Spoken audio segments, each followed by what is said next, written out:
ওরে দয়াল চাঁদাসি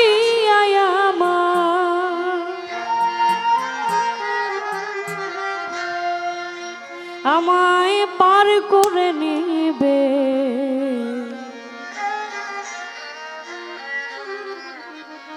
এমন সৌভাগ্য আমার কোন দিন হবে। একজন ভক্তের সবসময় দয়ালের কাছে নিবেদন থাকে শেষের দিনে, সেই চরম দিনে যেন আমার পরম বন্ধু আমাকে পার করে নেয়। একজন ভক্তের সবসময় এই আকুতি মিনতি থাকে, সেই ভক্তেরই সৌভাগ্য যে কিনা সেই দিন সহজেই পার হতে পারে। সেখান থেকে ভক্তের জায়গা থেকে আমার এই গানটা। দয়ালে চাঁদাসি আমার,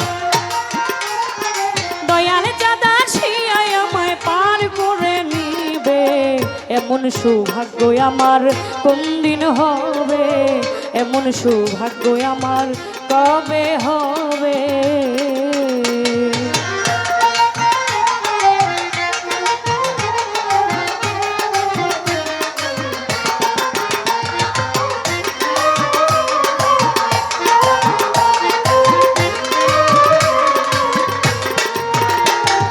সাধনার বল আমার কিছু না,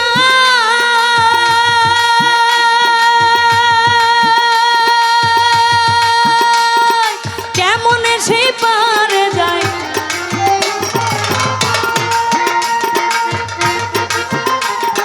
সাধনার বল আমার কিছু না,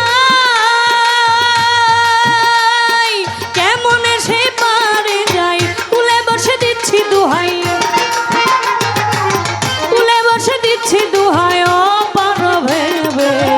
এমন সৌভাগ্য আমার কবে হবে, এমন সৌভাগ্য আমার কোন দিন হবে।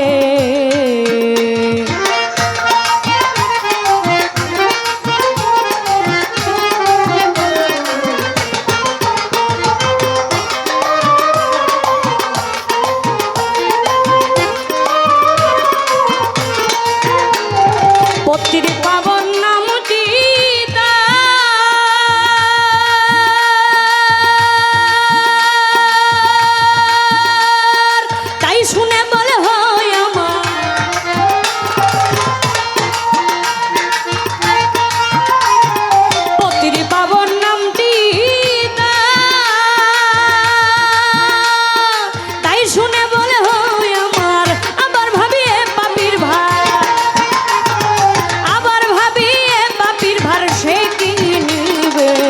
এমন সৌভাগ্য আমার কোন দিন হবে, এমন সৌভাগ্য আমার কবে হবে।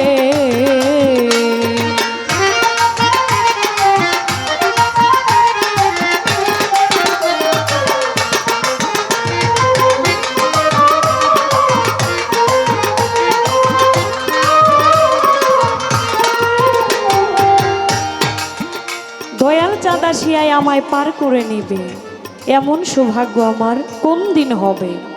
সাধনার বল আমার কিছু নাই, কেমন এসে পারে যায়। বাবারে, একটা দরবারে যখন একটা অনুষ্ঠান হয়, কিছু কিছু মানুষ আসে, শিল্পীরা কি আলোচনা করে, তো আমার ক্ষুদ্র জ্ঞান থেকে গানের উপর 2-1 মিনিটের কথা থাকবে।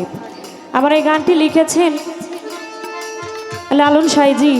এই গানটিতে বলেছেন, সাধনার বল তো আমার কিছু নাই, কেমন এসে পারে যায়, দয়াল আমি সবসময় তোমার নামের দোহাই দেই, সে কুলে বসে দিচ্ছি দোহাই অপারো ভেবে।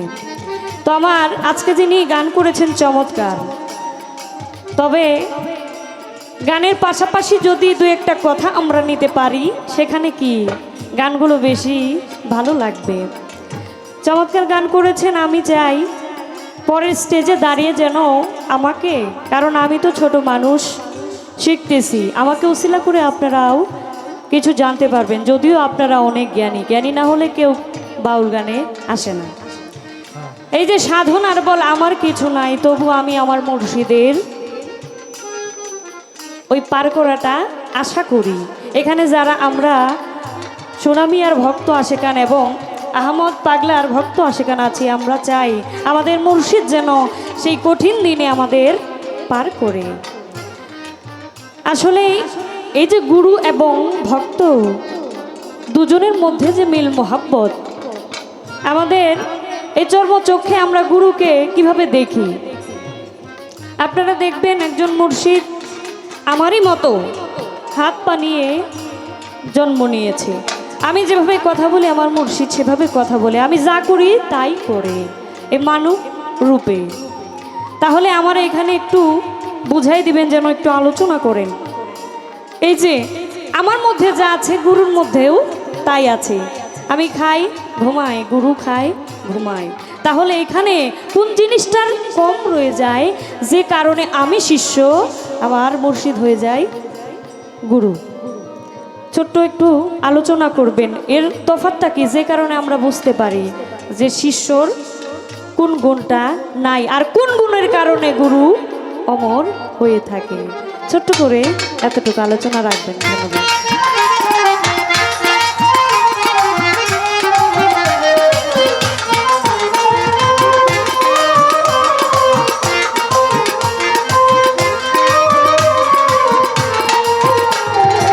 লালন সাইজির এই গানে আরেকটি কথা শুনতে পাই, পতিত পাবন নামটি তার, তাই শুনে বল হয় আমার, আবার ভাবি এই পাপীর ভার সে কি নিবে।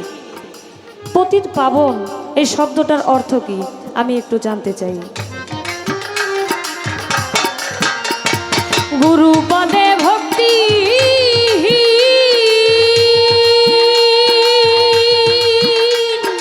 হয়ে রইলাম চিরদিন,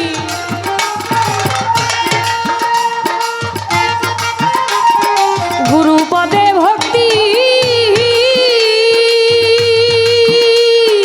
হয়ে রইলাম চিরদিন। লালন বলে কি করিতে, লালন বলে কি করিতে এলাম ভবে, এমন সৌভাগ্য আমার কোন দিন হবে, এমন সৌভাগ্য আমার কবে হবে। দয়ালে চাঁদা শিয়ায় আমার, দয়ালে চাঁদা শিয়ায় আমায় পার করে নিবে, এমন সৌভাগ্য আমার কোন দিন হবে, এমন সৌভাগ্য আমার কবে হবে, এমন সৌভাগ্য আমার কোন দিন হবে, এমন সৌভাগ্য আমার কোন দিন হবে।